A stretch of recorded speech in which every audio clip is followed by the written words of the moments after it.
Bismillahirrahmanirrahim. Assalamualaikum warahmatullahi wabarakatuh. Pada kesempatan kali ini saya akan melanjutkan kajian tentang kitab kuning Fathul Mu'in, yaitu tentang bab sholat. Kalau kemarin tentang penjelasan beberapa penjelasan mukadimah dan beberapa penjelasan lain tentang kitab Fathul Mu'in. Sekarang kita masuk ke bab pertama yang dikaji di dalam kitab Fathul Mu'in ini adalah bab sholat. Oke, tampilan kitab kuningnya seperti ini. Tapi saya akan menjelaskan agar bisa langsung tahu apa artinya di sini bab sholat. Oke, saya langsung saja ya. Salat menurut syarah beberapa ucapan dan perbuatan tertentu yang dimulai dengan takbir dan diakhiri dengan salam. Bahasa Arabnya ini hiya sar'an, aqwalun wa af'alun. Kita bandingkan dengan kitab kuning, bener nggak ini gitu ya? Hiya sar'an wa aqwalun wa af'alun, ini sama, dan seterusnya dan seterusnya. Dan saya tidak membaca Arab gundulnya secara semua langsung karena ini akan memakan waktu ya.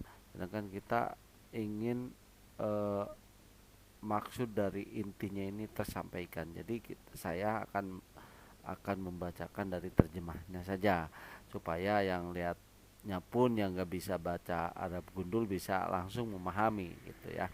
Oke, saya ulangi ya. Salat menurut syarah adalah beberapa ucapan dan perbuatan tertentu yang dimulai dengan takbir dan diakhiri dengan salam. Ucapan dan perbuatan tersebut dinamakan sholat karena sholat menurut bahasa adalah doa. Kemudian yang selanjutnya, salat salat yang fardu ain itu 5 kali dalam satu hari satu malam yang sudah diketahui dengan pasti dari agama. Oleh karena itu, kafirlah bagi orang yang menentangnya. Salat 5 waktu ini belum pernah berkumpul pada selain Nabi kita Muhammad Shallallahu Alaihi Wasallam. Jadi perintah sholat itu pernah ada, emang sudah ada sebelum Nabi Muhammad Shallallahu Alaihi Wasallam. Cuman salat yang 5 waktu ini belum pernah terkumpul pada salat selain Nabi, salat yang diperintahkan oleh kepada Nabi Muhammad SAW dan umatnya gitu. Kemudian salat fardu yang 5 ini diwajibkan pada malam Isra, yaitu 27 Rajab, yaitu 10 tahun lebih ya, 10 tahun lebih eh, terhitung sejak Nabi Muhammad diangkat menjadi seorang nabi. Salat subuh pada tanggal 27 Rajab tersebut belum diwajibkan karena belum diketahui cara-cara mengerjakannya. Salat maktubah yaitu 5 waktu hanya wajib dikerjakan oleh setiap muslim yang mukallaf ya, yaitu yang telah balik, berakal sehat maksudnya ya, nggak tidak gila gitu, laki-laki atau selainnya, dan yang suci gitu maksudnya. Maka salat tidak wajib atas orang kafir asli, anak-anak, orang gila, orang yang sakit ayan maksudnya, dan mabuk. Yang keduanya tidak karena lalim gitu, karena mereka tidak terkena beban agama. Tidak wajib juga atas perempuan yang sedang haid dan nifas, karena salat tidak sah dikerjakan dan tidak wajib mengkodonya gitu bagi apa perempuan yang haid atau nifas tersebut. Tetapi bagi orang yang murtad dan mabuk sebab lalim, maka salat tetap diwajibkan atas mereka. Orang muslim mukallaf yang suci apabila dengan sengaja menunda salat fardu hingga melewati waktu pen apa waktunya gitulah ya, malas mengerjakan maka namun masih berkeyakinan bahwa sholat itu hukumnya wajib, lantas dia disuruh bertobat tapi tidak mau, maka wajib ditetapkan had atasnya, yaitu dengan memacung lehernya. Wah gila ini mah. Eh, ya ini mesti mesti mungkin ada bahasa-bahasa yang ekstrim ya di sini ya, ekstrim, karena sebetulnya kita kembali kepada Al-Qur'an ya, la ikraha fiddin gitu ya. Dan di ayat yang lain, wadgur ila sabili rabbika bil hikmati wal mauditil hasanah. Maksudnya begini. Jadi kalau kita nanti di sini di kajian ini kita langsung baca terjemahnya, banyak bahasa-bahasa yang ekstrim gitu. Di sini kan ada yang terjemahnya langsung, yaitu dengan memacung lehernya. Wah, wah gila bener. Eh, jadi mesti hati-hati lah ya memahami sebuah maksud dari penulisan kitab-kitab gitu. Kalau kitab kuning ini, kalau kita bisa pahami, adalah bentuk istihad para ulama ya, istihad para ulama, dan jelas ini harus merujuk pada Al-Quran dan hadis, jelas, jelas. Nah ini nanti mungkin ada pembahasan tentang apa itu kitab kuning lebih jauh ya, karena kitab kuning ini adalah jelas adalah sebuah istihad para ulama, karena rentang waktu yang begitu jauh ya dengan Nabi, eh, dan terjadinya perubahan-perubahan situasi kondisi gitu ya, karena emang perubahan zaman dan lain sebagainya, makanya muncul istihad istihad seperti ini gitu. Oke, langsung saja ya kita lanjutkan. Berpijak atas pendapat yang mengatakan sunnah memerintahkannya bertobat, maka penentang ini pemacung leher orang yang menunda sholat sebelum bertobat adalah tidak dikenakan pidana, tetapi dia berdosa.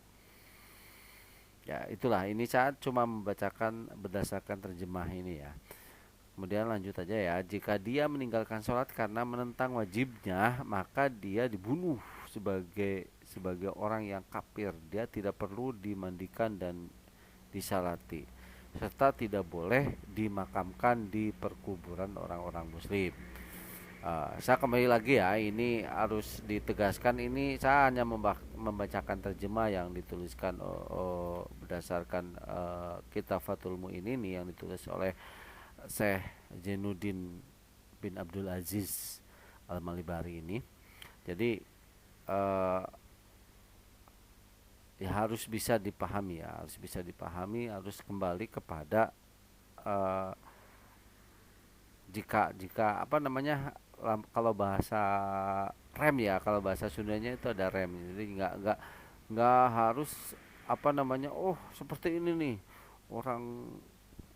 Di sini kalau baca terjemah ini kalau tidak sholat, tidak mengerjakan sholat wajib ini kan, maka dia dibunuh sebagai orang yang kafir. Wah, ekstrim kan gitu, makanya mesti hati-hati lah gitu ya. Hati-hati harus memaknai eh, sebuah kitab gitu. Nah di Al-Quran juga kan itu jelas ya, ada wadgur ila sabili robbika bil hikmati wal maudatil hasanah. Jadi harus dengan kebaikan gitu. Dan di keterangan lain juga kan eh, ada penjelasan tentang apa namanya, la ikraha fiddin, la ikraha fiddin. Kita lanjut aja ya. Ini sebagai apa namanya, eh, saya menyampaikan ini supaya apa sih itu isi Fathul Muin itu gitu ya, yang banyak kitab kuningnya dikaji oleh banyak pesantren di Indonesia gitu. Inilah isinya gitu. Banyak banyak panjang yang ekstrim juga ya bahasanya. Eh, tapi ya nggak apa-apa lah, kalau kalau ilmu itu kan dari mana saja, dan kita harus bisa menyaring yang tentunya ya. Oke, kita lanjut. Bagi si muslim mukallaf yang suci, jika dia meninggalkan salat tanpa ada halangan, maka dia wajib segera mengqadha salat yang ditinggalkan. Karena itu hukum mengqadha baginya adalah wajib. Nah, oke, kita lanjut aja lah. Kita tidak membahasnya masalah apa masalah isi dari eh, kitab Fathul Muin ini, tapi saya hanya membacakan terjemah apa isi yang disampaikan oleh penulis kitab Fathul Muin ini. Syekh Ahmad bin Hajar, semoga Allah Subhanahu wa taala memberikan rahmat padanya, telah berkata, yang jelas bagi orang yang tersebut wajib menggunakan semua waktunya untuk mengqadha salat gitu maksudnya.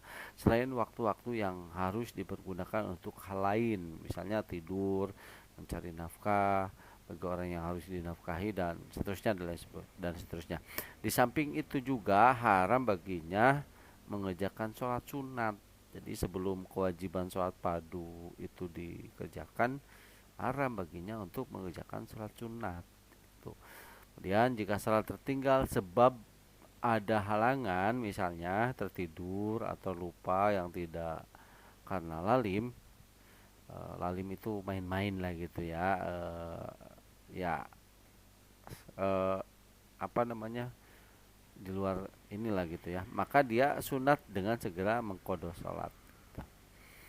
Jika tertinggal salatnya karena uzur, maka dalam mengqadhanya disunahkan mengerjakan salat secara tertib, yaitu mengerjakan salat subuh sebelum zuhur dan seterusnya. Sunat mendahulukan salat qadha sebelum salat ada.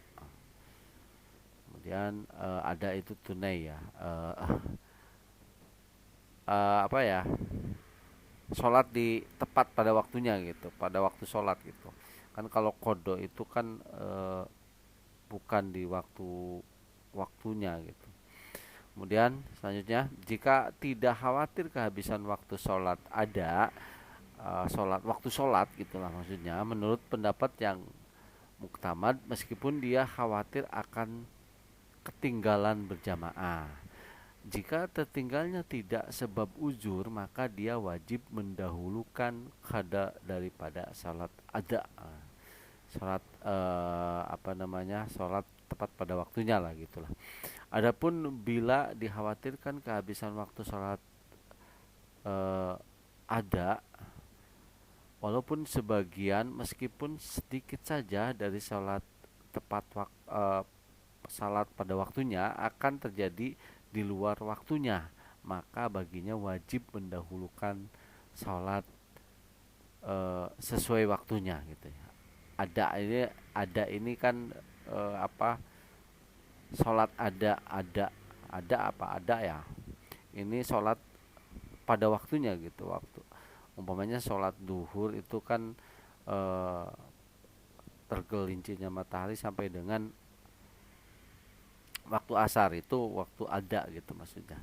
Kemudian lanjut ya, wajib juga mendahulukan sholat kodo yang tanpa uzur ataupun kodo sholat yang tertinggal sebab uzur ya, walaupun akan terjadi eh,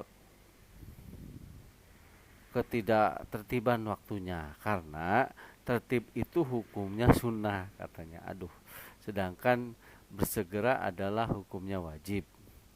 Ya, ini benar-benar juga. Ini mesti dipahami ya, karena emang saya kembali lagi ini penjelasan tentang waktu ini. Saya bukan apa namanya, eh, bukan apa namanya ya, bukan menyalahkan ya, terus terang ini eh, saya sih hanya biasa ya, orang biasa, tidak menyalahkan, cuman jangan sampai saat saya menyayangkan sekali jika pemahamannya tidak sampai gitu, maksudnya gitu aja sih. Kalau yang sudah paham sih nggak masalah. Ini takutkan kalau ada yang tidak paham dengan maksud yang disampaikan oleh si penulis kitab ini gitu. lanjut aja ya. Sunnah mengakhirkan salat-salat rawatib atas salat qodok sebab ada uzur, dan wajib mengakhirkan salat-salat rawatib atas qodok salat uzur. Nah, ini ada beberapa peringatan, dan ini juga dituliskan di dalam kitab ini ya. Salah satu peringatannya di sini adalah barang siapa yang meninggal dunia dan mempunyai tanggungan sholat, maka sholat tersebut tidak dapat diqodho atau dibayar fidyahnya. Ya jelas lah, namanya juga sholat, emang zakat. Dalam sebuah maaf ya, dalam sebuah pendapat yang diceritakan oleh Imam Al-Ubadi dari Imam As-Syafi'i bahwa salat tersebut harus diqodho oleh orang lain, baik si mayat berwasiat agar mengerjakan ataupun tidak.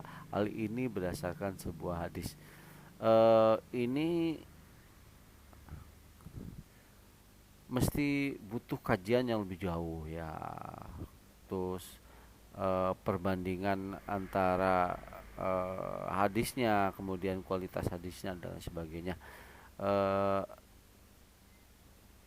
di sini saya punya batasan-batasan tertentu. Salah satunya adalah saya hanya membaca apa isi dari kitab Fathul Mu'in ini ya, tidak mengkaji lebih jauh tentang eh, hal-hal yang dimaksud dari kitab Fathul Mu'in ini. Ya salah satunya inilah yang ini ya. Ini akan menimbulkan beberapa pertanyaan dan kajian yang lebih jauh sebetulnya. Cuman saya tidak akan membahas ini karena punya batasan tertentu, dan di sini saya hanya membacakan terjemah Fathul Mu'in ya. Itu saja. Untuk peringatannya mungkin saya tidak apa namanya begitu saya bacakan karena ini hanya tambahan dari kajian Fathul Mu'in ya. eh, Kita lanjut. Oke, bentar ya.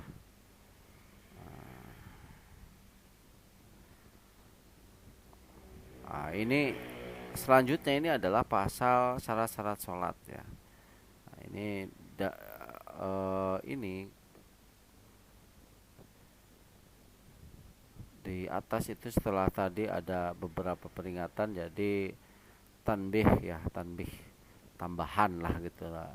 Lamun kalau orang Sunda itu tambahan, tambahan itu tanbih, itu peringatan, jadi tambahan lah gitu ya, tambahan itu. Ini kalau diartikan peringatan ya, benar tambih gitu. Jadi apa, kalau di surat itu berkas itu ada NB gitu, notebook apa ya, tulis ya ini tanbih gitu ya. Ini itu tentang sholat yang tadi, bab sholat di atas. Nah, untuk berikutnya adalah pasal syarat-syarat sholat ya, syarat-syarat sholat. eh, Mungkin ini selanjutnya di berikutnya untuk syarat-syarat sholat. eh, Mungkin begitu saja untuk bab sholat ya, khusus untuk bab sholat, eh, sebagai garis besar tentang sholat gitu maksudnya. Kurang lebihnya minta maaf. Mudah-mudahan bisa bermanfaat. Assalamualaikum warahmatullahi wabarakatuh.